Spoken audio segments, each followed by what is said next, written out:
Hey, what's going on, everybody? Hillside Gardener back with you for a little quick fall update. And as many times you can see probably in the fall, you're going to get a lot of videos about what seeds to start, or starting plants and these kind of things in the fall, which is great because starting a fall garden is something everybody I think should do, and a lot of people don't realize it. We're really obsessed with starting seeds in the spring, and we don't really think about starting seeds in the fall, but it's a very big thing you guys should look into.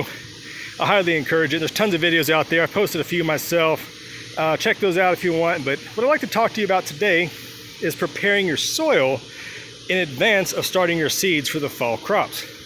Now, if you look here, some marigolds there, some hot peppers, eggplant, basil, more basil and marigolds in the corner there. And this is a little failed popcorn experiment. It's going to go away.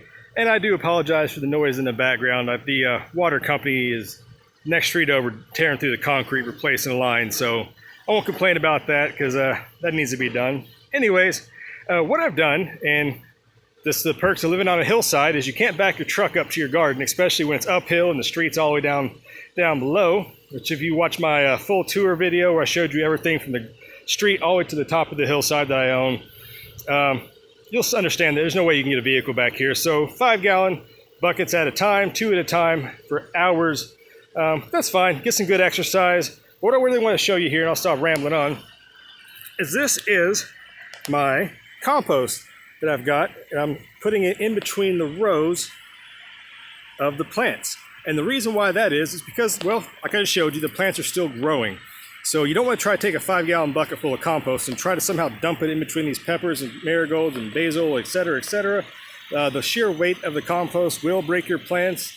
Ask me how I know, because I've done it and it kills your plants. It'll break branches off, etc. So there's a tip for you. If you're adding compost, especially to an existing garden bed, put it down the rows like this. And as the plants need it, you can just use your hands very simply like this and just kind of, work it up underneath the plants best way you can see fit, which I also think that's awesome because I love getting my hands dirty.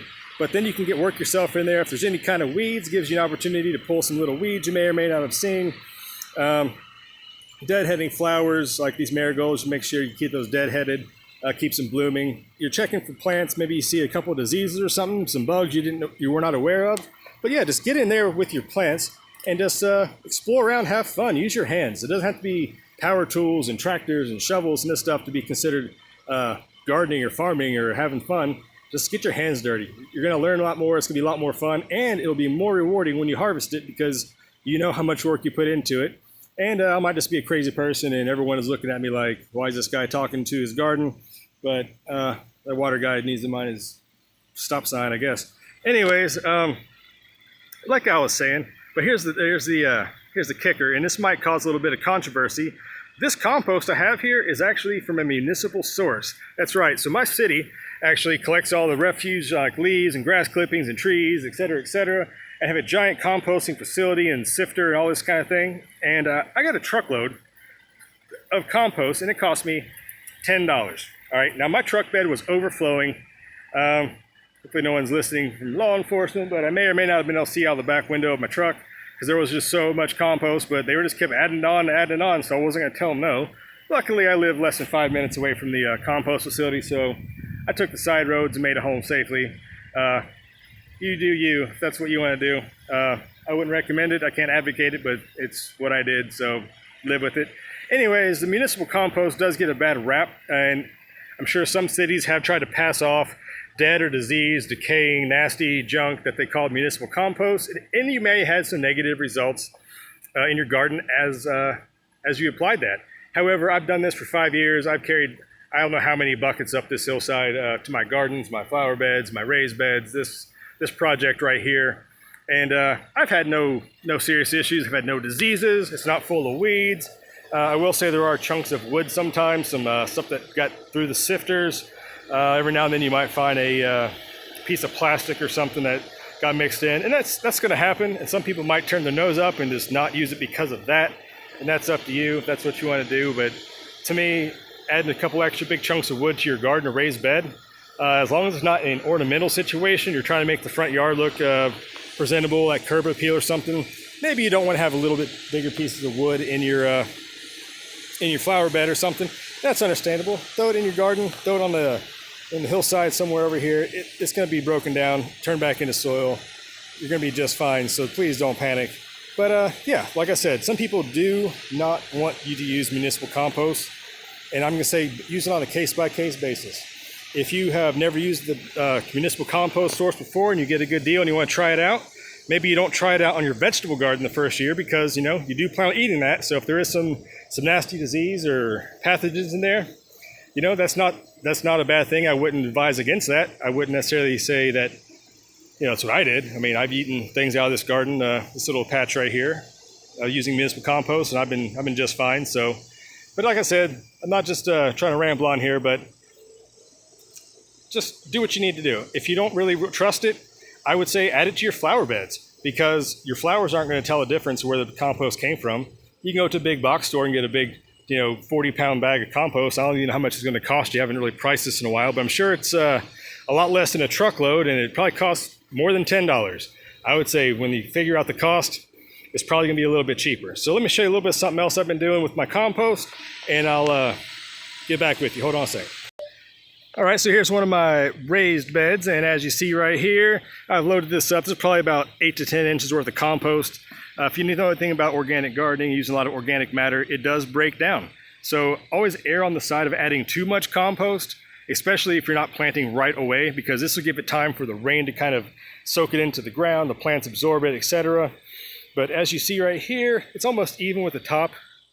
It won't be. It's supposed to rain tomorrow, hopefully, because we desperately need it, because, well, grass is all turning brown, and it was lush and green about a month ago, the last time we had rain, which hopefully that changes soon before we get this fall crops in there. But yeah, so this side is really high, and if you look on this side down here, that's how much the soil level has dropped in just one season. So what I'm going to keep doing is add a lot more compost down on this end where there are no crops, kind of mound it up, and I'll use my hands to kind of work it through the existing crops that are still alive down here, the parsley and a pepper plant and a couple turnips that need to come out probably pretty soon. But yeah, so I did that. I've added buckets and buckets full of compost so far on my flower beds, just kind of side dressing underneath, right on top of the mulch. You don't have to scrape the mulch away and put it down. That's one thing I've heard people ask. If you need to move the mulch, put compost down, put the mulch back on top. As long as it's up to you and it doesn't bother you, I put mine right on top of the mulch. It rains enough that it's going to get soaked in, and plants are going to take care of it. You won't know it was there unless you put on a giant, you know, foot deep or something like that of compost. Ridiculous. You know, it's going to take longer for it to break down. Yeah, maybe you want to move your mulch if you're going to do something like that, but I'm not sure putting mulch on top of a foot deep compost pile would be really beneficial anyways. But I'll go ahead and wrap it up there, guys. So there you go. Just this time of year, before you get those fall seeds planted, before you get this fall garden going, add yourself a nice layer of compost. You're going to not regret it. Always add organic matter to your organic garden. Kind of goes hand in hand without saying, but I'll say it again. You can never have too much compost in your garden. You can always add way too much synthetic fertilizer, burn your plants up, kill everything off. But I've never heard anybody say, oh my goodness, I added way too much compost, I killed all my plants, what am I ever going to do? If you've heard that, let me know, because that'll be the first for me. Thanks for watching, guys. Hope you enjoyed it. Hope you learned something. If you found this useful, please leave a comment below, subscribe, tell your friends. We'll see you next time on the Hillside with some more fall gardening advice and tips. Until then, take care, and we'll see you around. Bye.